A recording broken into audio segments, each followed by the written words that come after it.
Time now for this morning's special assignment and the true cost of shoplifting. Did you think you were going to get away with it?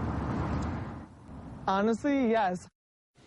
It was a rash decision that has now altered the course of a young woman's life. This morning, Michelle McClintock sits down with a convicted shoplifter. Michelle.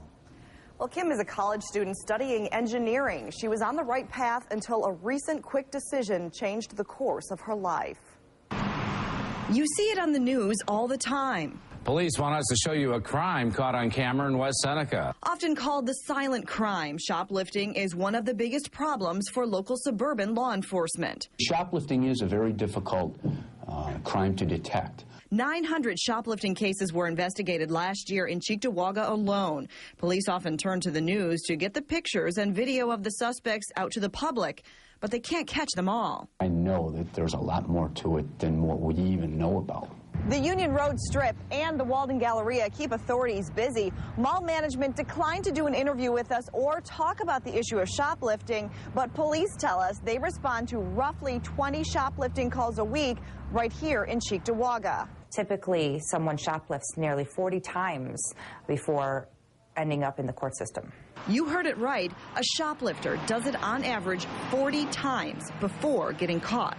I don't like being dubbed a criminal. This woman who wants to be disguised was recently arrested. I realized I didn't have my wallet with me, and I didn't want to have to go all the way back and then travel back again because I was having a hectic day. So she just picked up some ready-made food from a grocery store and left. I tried to walk out with the things that I had, and I was stopped by a manager on the way out. As part of her sentence, Kim had to attend a Stop Shoplifting education program run by the Better Business Bureau. We see the very elderly, we see teenagers. There's a shoplifting program for children as young as 7 years old, men, women, professionals. Kim is a college student who has already had trouble getting a job because of having this petty larceny on her record.